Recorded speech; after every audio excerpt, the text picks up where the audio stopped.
Good. All right, great. So first I'm going to talk about GOES 18. Just a couple points. I know CSPP, of course, supports that. So that was launched March 1st from Cape Canaveral. And if anyone's never been to a GOES launch, GOES-R launch, you got one more coming up in a couple years called GOES-U, hopefully GOES 19. So where we are, currently 17 is still the operational satellite in the west. 18 has now drifted from its central location to nearly the west, and we're doing a checkout. Next month, 18 will be in its final position in the west. 17 will still be operational. 15, through both these periods, will still be the supplemental ops during the warm periods. And it's not until January of 2023 that we expect GOES West, or 18, to be in the west operational position. 17 will then go into storage somewhere over the middle of the United States. 14 and 15 will remain kind of in storage as well, with a future unknown. So the big question is, of course, the loop heat pipes are working well on GOES 18, so none of these hijinks we did with 17. There are, working through the issues so that in terms of, I think all the instruments are working well. Some things that are, you can read here, but for those that use the ABI, that there's always this appears to be always this 7% band 2, the visible band adjustment, that has not been embedded yet in the level 1B, so that's pretty noticeable. There's some vertical banding in the 3.9 micron channel that's still being investigated. But everything's on track for provisional status. So let me talk about GeoXO, which is my main focus. Let me just give you kind of an introduction and some I think, important points, as well as we'll end with some of the communications changes that are coming from GeoXO relative to GOES-R. So GeoXO is really an expansion, and this is very similar to the other GEO programs across the world. So we're moving from a weather-focused platform of instruments to a more, all of NOAA's missions that include, weather prediction. So we hopefully will have a hyperspectral IR sounder, monitoring oceans and coasts with an ocean color sensor, an air quality mission with a hyperspectral air quality sensor, as well as continuing, all the things we did with GOES-R, a really nice advanced Vis-IR imager and a lightning mapper. So we have five instruments in our constellation, with the kicker of a day-night band finding a home on one of those 5 instruments. So those studies are still going on. When do we need to launch this? So NOAA has to have a spare satellite. So if you look at our flyout charts, we think GOES 16 is going to end its life in around 2033. So GOES 17, given all its fuel expenses, will have died earlier. So we really need to look for a 2032 launch date to maintain our promise of a robust system. So that's not that far away. Given, for those who remember the GOES-R, we had all the time we had pre-launch to GOES-R. So we are going to break the mold of the 2 satellite constellation. We just can't fit everything on one satellite in the east and west. So the east and west will be similar to GOES-R. They'll have the imager and the lightning mapper as they do today, but they'll also have the ocean color. And ocean color, it makes sense because we have coasts, of course, spanning from Hawaii to the Atlantic. In the middle, this is where we'll have the sounder and our atmospheric composition payload. There's also room, I think, as there was on past GOES, a partner payload. So, if we could get something like GeoCarb or some other sensor, we're certainly in the hunt for that right now, but that can be accommodated in the central location. And where are we in the program? I think it's important to note our it's a very busy year in terms of contracting and reviews. So we are slowly marching through our Phase A studies and picking companies to do the final proposals. You can see them here, and some of these are very, very recent. The Imager is leading the pack, and that should be announced next month. We do have a couple reviews. Most importantly, the DOC Milestone 2 review in December. That's where the program becomes highly constrained once we pass that review. And technically, everything's fine. It's just the old budget negotiations. But that's where we are. And it is important, I think, to recognize how we fit into GEO-RING. So the top row here, this is the figure I stole from Pam Sullivan. A lot of figures I stole from Pam Sullivan. The top row is where we are today with GOES, MSG, and our Asian partners. The bottom row is where we'll be with GeoXO. And you can see in between we have a lot of proxy data that we can use to get ready. So MTG, of course, being primary, having almost all of the key GeoXO components except the ocean color. We also have NASA flying tempo, which is an atmospheric composition in GEO, and glimmer, an ocean color in glimmer. So we are both heavily pulling the engineering expertise as well as hopefully a good amount of proxy data. And this one will fly very soon. So in about, I think, within a year, this will launch. So that's one of our main efforts at GeoX right now with our scientists, many of you in here, is properly using this proxy data to get ready for GeoXO. Of course, you can't forget the large Asian component.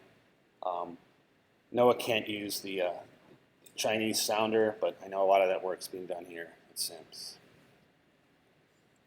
So I'd like to talk a little bit about the the sensors. So I have one slide each on the sensors. So for the Imager, the workhorse of any GEO weather satellite. So we're going to go to 18 channels from 16, largely driven by the National Weather Service. So their choices. So we have added a 0.91, which is a shortwave water vapor, and a lower peaking 5.15 water vapor channel.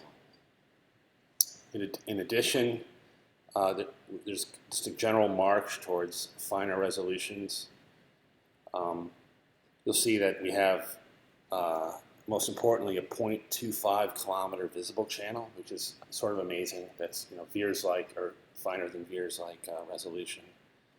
We have the fire band. So Mike Pavlonis talked about the firework. So we're hoping to support that with a 1 kilometer fire band, as well as a higher resolution 10.4 micron band, which is often used, of course, in conjunction with the fire band at 1 kilometer. So again, I would call these incremental improvements above the ABI, but pretty significant improvements, and significant to the data rate, of course, that is a big CSPP. So I thought this question would come up. Why no green channel? So the success of all the work that people have done of simulating the green channel has led the National Weather Service to say we don't need it for the qualitative use of true color imagery, and they do like those other bands. So currently, we're not going to have a green channel. So if there is an uproar in this community, you're welcome to state your opinion, but that's the way. So we will remain greenless if the plan goes ahead. So here is just another kind of eye candy.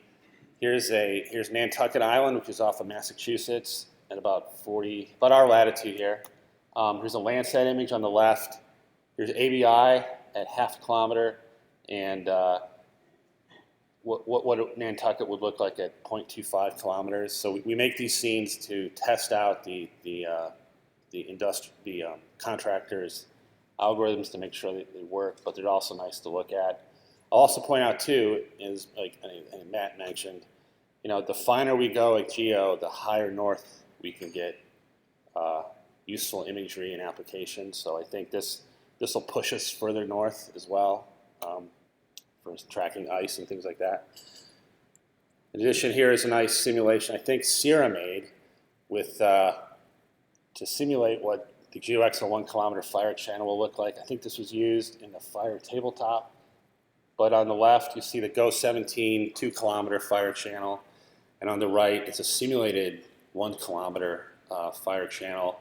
It's done kind of a cool way of using veers, and in between veers using optical flow to give a temporal component. So these are proving to be very nice data sets to engage our users.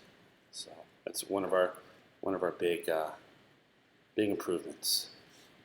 Last, a sounder. So it's been a rocky road, of course, for the sounder on the American GEO, but we are still firmly committed. Here is what we're planning for GXS, the GeoXO sounder. The blue is the spectral coverage.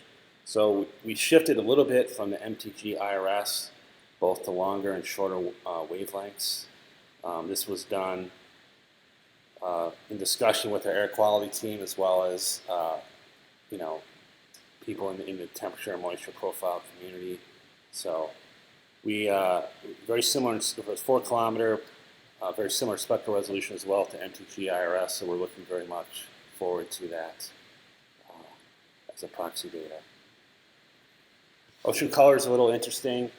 It is a hyperspectral sensor, and it will, it's never flown before a hyperspectral GEO ocean color, but it will fly in the NASA Glimmer program, and it's unique in that it's going to scan the coast. So you see in the upper right there,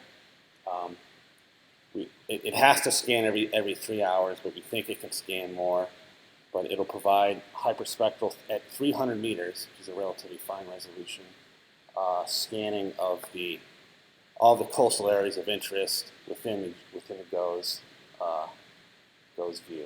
So that's interesting. It's also appearing to be one of the better places to stick a day-night band. So that might be where the day-night band goes. Atmospheric composition is another hyperspectral shortwave instrument that we're going to fly in the central location. It also has a lot of heritage. So the Koreans are flying GEMS, which is a similar instrument made by Ball.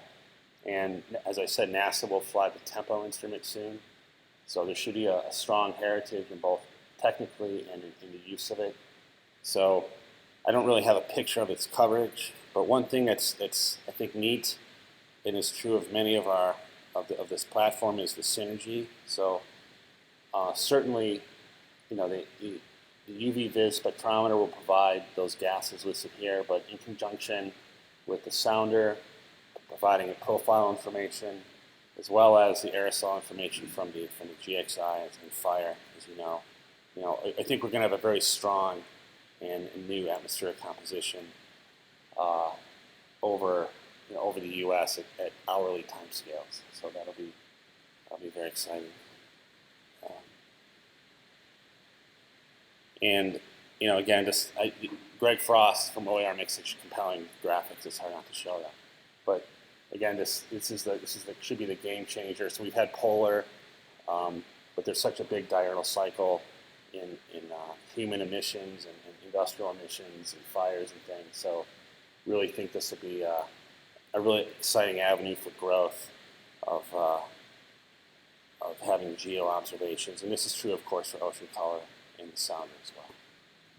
So this is one area we're looking to really develop our user base, getting them ready for this wealth of data at hourly time scales.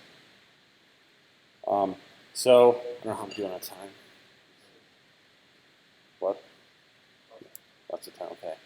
Well, that's good. So I'd like to end now on what I thought was a very important topic, was our plans for GeoXO data delivery. So I took this figure and I have some words that convey it more precisely. But as I think with many of the geostationary programs, we're going to emphasize cloud, terrestrial internet delivery, and de-emphasize GRB. So there's a lot of components up there, but I do know this, that the GRB, will exist, but it will be through a commercial satellite, and we're not speccing out anything bigger than we have today. So given those 5 instruments, I'll just move to those points. Given those 5 instruments, we'll have to make judicious choices on what we put in the GRB for CSPP, and we welcome your input as to what you think the critical things are. So, yeah, as I said here, so we're going to focus on the cloud services, and we're pushing people to that path. So it's the only way to get all the data will be through the cloud services, and we expect it to be, in the end, easier, though, to this community, of course, be the most popular thing. So, we can't possibly put all the data into the RF broadcast. So we'll need to reach out to you guys, I think, your audience as well, to help us define what we put in there. So should it be only the very low latency things, or do other aspects may play as well. So that's we welcome that discussion now from the CSPP community, and I think that's a similar trend to what Europe and the other geos are doing. So I have one conclusion slide, but I said everything. So again, the GOES 18 will be on schedule for January 2023. It's a big expanse for us. We have 5 instruments going into this to our big milestone 2 review in December 22. Hopefully we get through that review unscathed. But there are, as I mentioned, some GeoXO data distribution changes that maybe should be folded into the CSPP plans, at least stating your wants and what you think your users would want in that radio frequency. So I know I said, assuming there'd be no questions this early in the morning, what data do you want in there? I was curious too. You sort of have a competitor in the EmetSat nowcasting staff. That's CSPP without the direct broadcast. So I was just curious. If cloud is very successful, will there still be a that role maybe?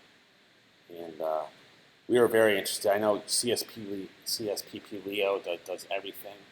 I'm curious if the GEO side will do NTG or any of the other GEOs. That would be very helpful for our proxy use. So I'll end there. Thank you very much. I'll take your questions.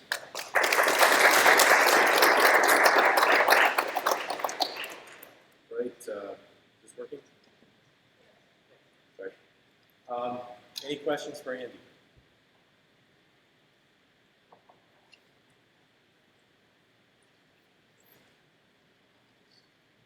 So I've never heard of a situation where scientists ask for less data. So what's the downside of the green sensor? I'm not sure that's right. That ability, it's so strong that it takes you guys out of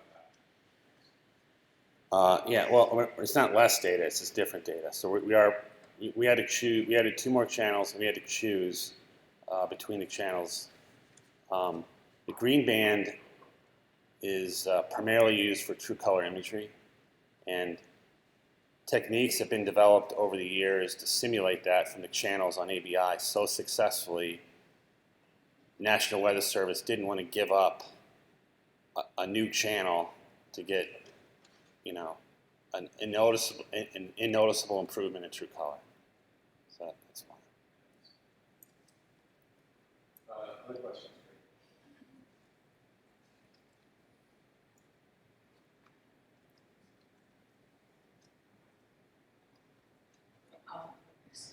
Yeah, so it's interesting that you're kind of going to the cloud directly with the data.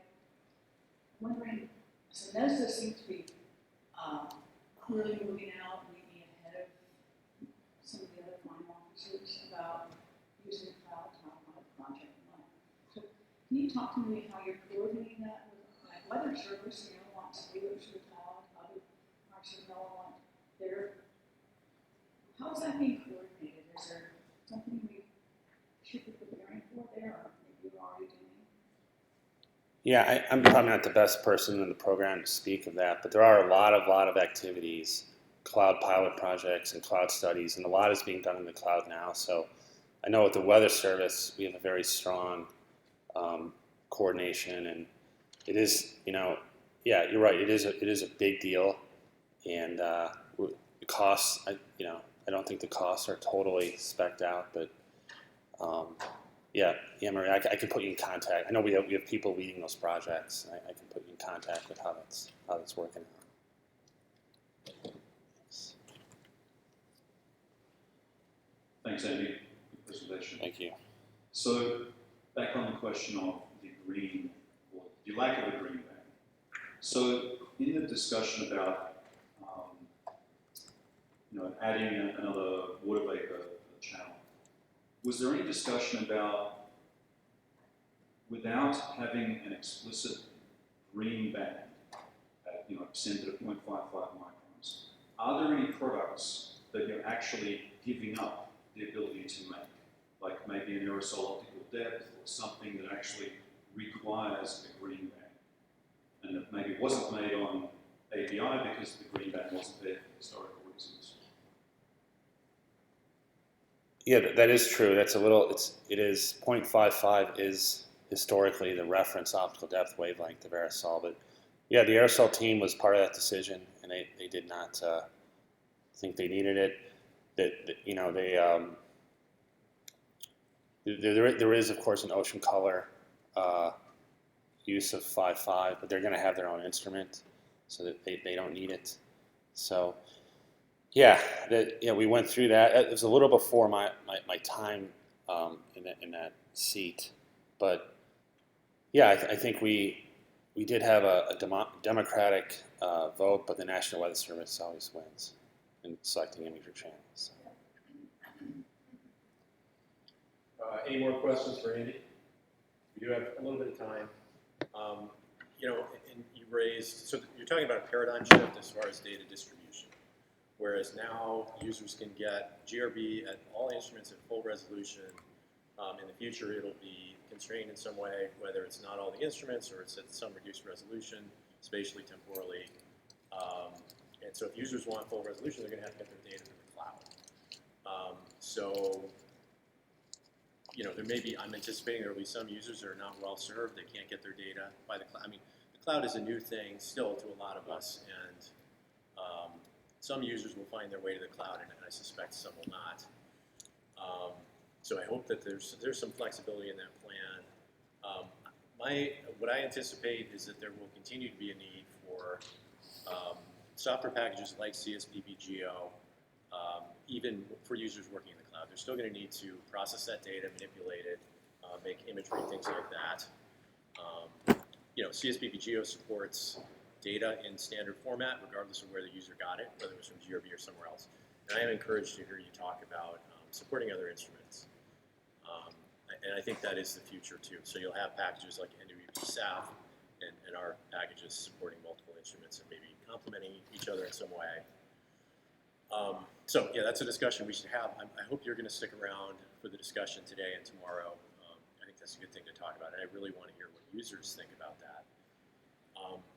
I did have one question, which is as far as, so it sounds like data compression is going to be pretty important. Yep. Yeah. Yeah. Has there been any talk about reducing the hyperspectral sounder data via PC compression? Yep. I know NOAA's looking at that with Chris, potentially even onboard the instrument. Yeah. So so MTGRS, I believe, is EUMETSAT's disseminating it in PCs. I don't think it comes down from the spacecraft as PCs. I think the interferograms come down. I think so. But yeah, we haven't yet picked our sounder, but once we do and understand what solution we're going for, yeah, those conversations are happening. Okay. Thanks, Andy.